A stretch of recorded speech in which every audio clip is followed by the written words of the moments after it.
5 πράγματα που θα αφήσω πίσω στο 2024 και γιατί. Πρώτον, να είμαι τελειομανής. Το να είσαι τελειομανής έχει πάρα πολύ άγχος και πραγματικά δεν χάθηκε και ο κόσμος, κάτι να γίνει λίγο λάθος, οκ.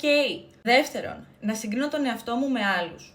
Δεν πρέπει να συγκρίνουμε ποτέ τον εαυτό μας με κάποιον στο αντικείμενό μας, καθώς ο άλλος άνθρωπος μπορεί να είναι περισσότερο καιρό, μπορεί να έχει κάνει καλύτερη έρευνα από σένα, μπορεί στην τελική να το έχει περισσότερο. Δεν πειράζει, δούλεψε εσύ για το καλύτερο που μπορείς και όλα θα πάνε καλά, στο υπόσχομαι εγώ. Τρίτον, να ξεκόψω τα άτομα που τους τελευταίους 6 μήνες δεν μου έχουν στείλει να δουν τι κάνω. Τέταρτον, να πετάξω ό,τι μαυρισμένο κόσμημα έχω στη συλλογή μου και να τα ανανεώσω με καινούρια. Και το πέμπτο ποιο ήταν, ρε παιδιά? Και πέμπτον, θέλω να αφήσω στο 24 τα βαρετά looks και τα αντισήματα που δεν έχουν κάποιο ιδιαίτερο νόημα.